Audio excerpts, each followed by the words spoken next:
I don't feel like that's true either.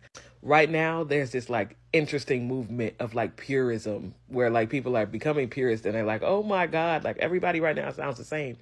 But every generation has felt that about everyone. Perfect example, disco, which people at the time fucking hated.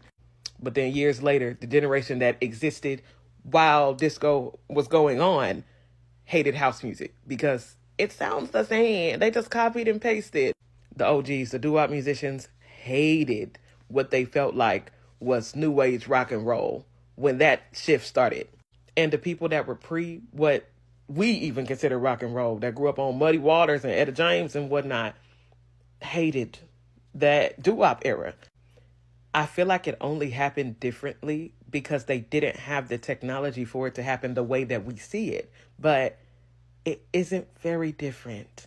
Because we weren't there, we have this super romanticized version of what we think. Like, this is pure music. Music has downgraded.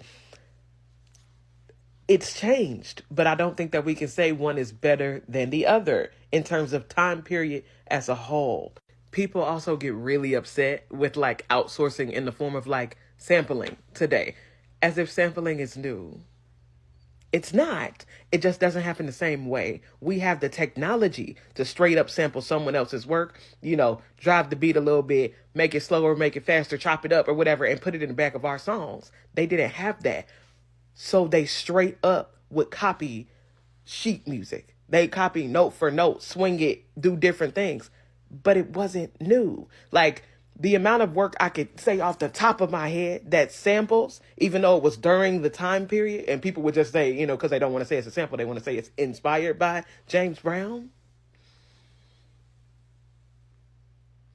The amount of work I can name right now that is sample of Little Richard, because they were creating these concepts and people was just going, oh yeah, rip it. You know what I mean? Take it, put that in ours. The amount we have documented of Ray Charles coming under fire because he was taking straight up church, drives in church, you know what I mean? Or whatever. Like, people at the time hated it. And we reverence it now because we weren't there. But I'm sure there are still people who are like, no, all of that was just stolen from. It's the same. And I don't really think that we get to say one is better.